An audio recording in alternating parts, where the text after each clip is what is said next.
Okay, let's do this proof. I have the measure of angle TUV equals 90.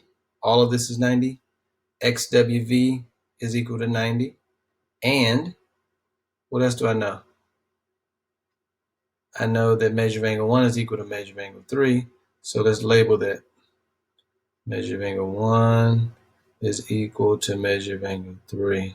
I know because of the angle addition postulate, if I add these two, and if I add these two, it's going to be equal to the whole angle for both of these. And I know both of those are equal to 90.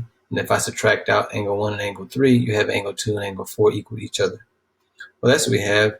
But in geometry, you just have to be very picky and detailed to write that out. We're going from one logical strand to the next. That's important. So number 1 is just write out your given.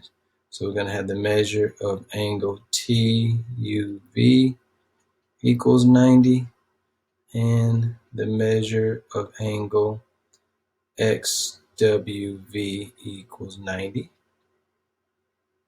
Okay, and we also have the measure of angle 1 is equal to the measure of angle 3. That's just given. That's what we have to work with. That's our initial response. 2. What's our next logical strand from this? Well, there's a few ways you could go, but I automatically know that TUV is equal to XWV because they're both equal to 90. So I can say the measure of angle TUV is equal to measure of angle XWV. Why? Because they're both equal to 90, so they're equal to each other. So we're going to call that the substitution property. Substitution. Number 3. I know TUV consists of angle 1 and angle 2. And XWV consists of 3 and 4. But why is that the case? Because of the angle addition postulate. So I'm going to say that the measure of angle TUV is equal to the measure of angle 1 plus the measure of angle 2.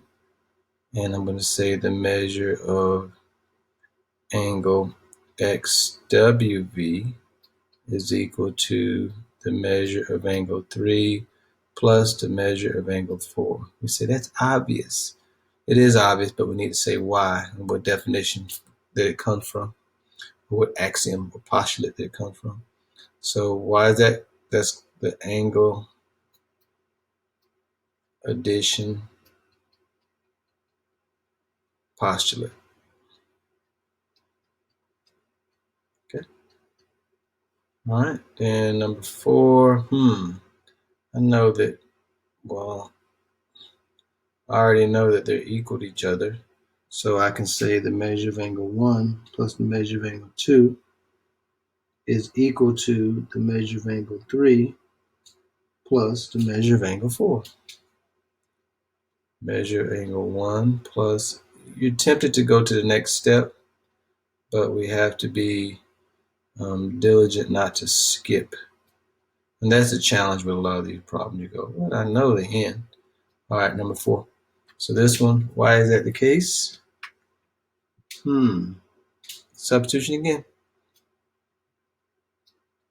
Substitution property. All right, number 5. Well, I know that angle 1 is congruent to angle 3. So I can replace one of these with the same angle. Then I'm going to do subtraction. It doesn't matter. So I'm going to say measure of angle 1 plus the measure of angle 2 equals the measure of angle 1 plus the measure of angle 4. We're almost there. Why can I do that? Well, our good old friend substitution property. I'm just going to put some little marks here. Smooth that away. We're almost there. Number 6.